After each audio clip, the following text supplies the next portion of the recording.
குறைந்த விலை நிறைந்த தரம் தங்கள் தேவைகள் அனைத்தும் ஒரே இடத்தில். ஜெயச்சந்திரன். நாங்கள் திமுகவுக்கு நேரடியாக அழைப்பு கொடுக்கல. இந்த கருத்தில் உடன்படுகிறவர்கள் எங்கள் மாநாட்டில் பங்கேற்பதில் எங்களுக்கு எந்த தயக்கமும் இல்லை. மதுபான வியாபாரம் அரசே முன்னின்று நடத்துகிறது. இதற்கு மத்திய அரசுக்கு, இந்திய ஒன்றிய அரசுக்கு பொறுப்பு இருக்கிறதா இல்லையா? இது ஒரு கட்சிக்கான பிரச்சனை இல்ல, ஒரு கூட்டணிக்கான பிரச்சனை இல்ல, இது மக்கள் பிரச்சனை. பாஜகவினர் காமன் சிவில் கோடு கொண்டு வர முயற்சிக்கிறவர்கள் அதே ஆர்டிகிள் 47 பயன்படுத்தி ஏன் ஒரு national policy on liquor and drugs கொண்டு வரக்கூடாது? எந்த நேரத்தில் எப்போது எந்த கருத்தை, எந்த கொள்கையை அல்லது எந்த நிலைப்பாட்டை வலுவாக பேச வேண்டுமோ அந்த நேரத்தில் பேசும். மில்கி மிஸ்ட் இதுதான், இது மட்டும்தான் பன்னீர்னா ஒன்லி மில்கி மிஸ்ட்.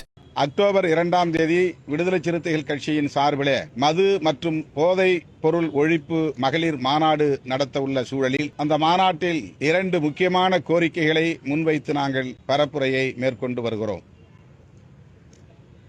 முதலாவது கோரிக்கை, தமிழ்நாட்டில் அரசு மதுபான கடைகளை விற்பனை இலக்கை படிப்படியாக குறைக்க வேண்டும் என்பதாகும். இரண்டாவது, தேசிய அளவிலான ஒரு கோரிக்கை, அரசமைப்பு சட்டம் உறுப்பு எண் 47 படி படிப்படியாக மதுவிலக்கை இந்திய அளவிலே கொண்டு வருவதற்கு அனைத்து மாநில அரசுகளும் முன்வர வேண்டும் என்பதாகும். மருத்துவ காரணங்களுக்கு பயன்படுத்துகிற போதை மருந்துகள் தவிர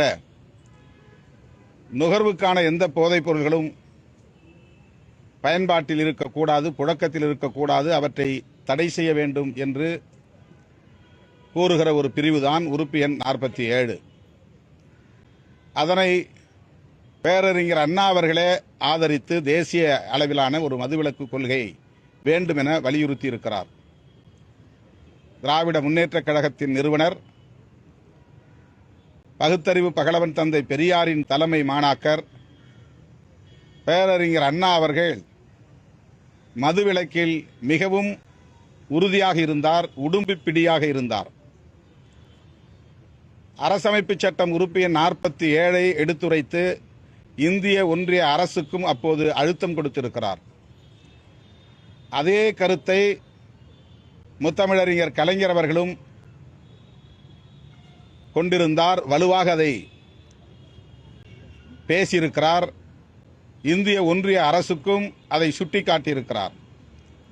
அதனை பின்பற்றி இன்றைய 75வது ஆண்டு பவள விழாவை காணவிருக்கிற திராவிட முன்னேற்றக் கழகத்தின் தலைமை பொறுப்பில் இருக்கிற தமிழ்நாடு முதல்வர் மாண்புமிகு அண்ணன் தளபதி ஸ்டாலின் அவர்களும் இந்திய ஒன்றிய அரசுக்கு இந்த வேண்டுகோளை வலியுறுத்த வேண்டும் என்று விடுதலை சிறுத்தைகள் கட்சியின் சார்பில் இன்றைக்கு கோரிக்கை மனு ஒன்றை வழங்கியிருக்கிறோம். மாண்புமிகு முதல்வர் அவர்கள் அந்த மனுவை படித்து பார்த்தார்.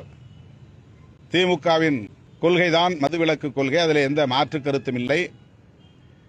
எனவே நீங்கள் நடத்துகிற அக்டோபர் 2ஆம் தேதி நடத்துகிற மாநாட்டில் திராவிட முன்னேற்றக் கழகத்தின் சார்பில் அமைப்பு செயலாளர் RS பாரதி அவர்களும் செய்தி தொடர்பு செயலாளர் TKS இளங்கோவன் அவர்களும் பங்கேற்பார்கள் என்கிற உறுதியை வழங்கியிருக்கிறார். இந்த கோரிக்கையை உங்களோடு சேர்ந்து நாங்களும் இந்திய ஒன்றிய அரசின் கவனத்திற்கு எடுத்துச் செல்ல விரும்புகிறோம், அழுத்தம் கொடுக்க விரும்புகிறோம் என்று முதல்வர் அவர்கள் கூறியிருக்கிறார். மதுவிலக்கு தமிழ்நாட்டில் நடைமுறைக்கு வர வேண்டும் என்பதில் எங்களுக்கு எந்த மாற்று கருத்தும் இல்லை. நிர்வாக சிக்கலை கருத்தில் கொண்டு படிப்படியாக அதனை எவ்வாறு நடைமுறைப்படுத்த முடியுமோ அவ்வாறு நடைமுறைப்படுத்துவோம் என்றும் மாண்புமிகு முதல்வர் அவர்கள் கூறியிருக்கிறார். அது பற்றி எதுவும் பேசல. அது எங்களுடைய கருத்து, அவ்வளவுதான். நாங்கள் 1999 பேசி வருகிற ஒரு கருத்து. அது இப்போதைக்கு சோசியல் சமூக ஊடகங்களில் பெரிதாக பேசப்படுகிறது.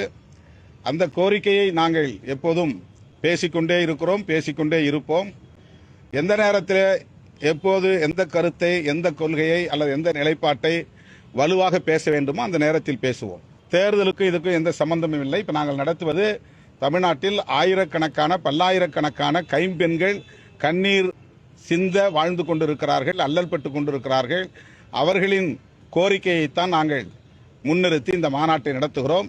எனவே இதை திசை திருப்பும் வகையில் தேர்தல் அரசியலோடு பிணைத்து பார்க்க வேண்டாம், இணைத்து பார்க்க வேண்டாம் என்று கேட்டுக்கொள்கிறேன். நாங்கள் திமுகவுக்கு நேரடியாக அழைப்பு கொடுக்கல. பேசப்பட்ட விவரங்கள்ல இருந்து உங்க கருத்து எங்க கருத்து ஒன்றுதான். உங்க மாநாட்டில் எங்கள் தரப்பில் இருந்து 2 பேர் பங்கேற்பார்கள் என்று மாண்புமிகு முதல்வர் அவர்கள் கூறியிருக்கிறார். இந்த நிலையில் இந்த கருத்தில் உடன்படுகிறவர்கள் எங்கள் மாநாட்டில் பங்கேற்பதில் எங்களுக்கு எந்த ஆச்சரியம், எந்த தயக்கமும் இல்லை. இதெல்லாம் ஊடகங்களில் பேசப்படுகிற வெறும் மீடியா ஹைப், அவ்வளவுதான். விடுதலை சிறுத்தைகள் கட்சிக்கும் திராவிட முன்னேற்ற கழகத்துக்கும் இடையில் எந்த விரிசலும் இல்லை, எந்த நெருடலும் இல்லை. நாங்கள் எங்கள் கொள்கை நிலைப்பாட்டில் உறுதியாக இருக்கிறோம், அதை நாங்கள் முன்னிறுத்துகிறோம், அவ்வளவுதான். திமுக அதில் பங்கேற்பதாக கூறியிருக்கிறார்கள். இதற்கு பிறகு அவர்களுடைய நிலைப்பாடு என்ன என்பது எங்களுக்கு தெரியாது. எல்லாருக்குமான பிரச்சனை இது, ஒரு கட்சிக்கான பிரச்சனை இல்ல, ஒரு கூட்டணிக்கான பிரச்சனை இல்ல, இது மக்கள் பிரச்சனை. யாரெல்லாம் மதுவிலக்கில் உறுதியாக இருக்கிறார்களோ அவ்வளவு பேரும் சேர்ந்து குரல் கொடுக்க வேண்டும் என்பதுதான் என்னுடைய பொதுவான அறைகூவல். நான் ஏற்கனவே சொல்லியிருக்கிறேன், இதை எலெக்ஷனோட முடிச்சு போட வேண்டாம். இது காமன் அப்பீல் ஃபார் ஆல். எல்லாரும் சேர்ந்து குரல் கொடுப்போம், எல்லோரும் சேர்ந்து பேசுவோம், இந்திய ஒன்றிய அரசுக்கு ஒரு அழுத்தம் கொடுப்போம். இந்திய ஒன்றிய அரசு எனக்கு இதில் எந்த பொறுப்பும் இல்லைங்கிற மாதிரி கண்டும் காணாமல் இருக்கிறது. இந்தியா முழுவதும் போதைப் பொருள் புழக்கம் தீவிரமாக இருக்கிறது. இந்தியா முழுவதும் 4 மாநிலங்களை தவிர எல்லா மாநிலங்களிலும் மதுபான வியாபாரம் அரசே முன்னின்று நடத்துகிறது. இதற்கு மத்திய அரசுக்கு, இந்திய ஒன்றிய அரசுக்கு பொறுப்பு இருக்கிறதா இல்லையா? இதுதான் விடுதலை சிறுத்தைகள் எழுப்புகிற கேள்வி. அரசமைப்பு சட்டம் உறுப்பு எண் 44 படி காமன் சிவில் கோடு உருவாக்குவதற்கு இந்திய ஒன்றிய அரசுக்கு உரிமை இருக்கிறது என்று சொல்லுகிற பாஜகவினர், அதற்காக அதை பயன்படுத்தி காமன் சிவில் கோடு கொண்டு வர முயற்சிக்கிறவர்கள் அதே ஆர்டிகிள் 47 பயன்படுத்தி ஏன் ஒரு national policy on liquor and drugs கொண்டு வரக்கூடாது? இதுதான் எங்கள் கேள்வி. அதுக்கு ஏன் தனிப்பட்ட ஒரு சட்டத்தை இயற்றக்கூடாது? இதுதான் எங்கள் கேள்வி. இந்திய ஒன்றிய அரசுக்கும் இதில் பொறுப்பு இருக்கிறது என்று அன்றைக்கு பேரறிஞர் அண்ணா சுட்டிக்காட்டியதைத்தான் இன்றைக்கு விடுதலை சிறுத்தைகள் சுட்டிக்காட்டுகிறோம்.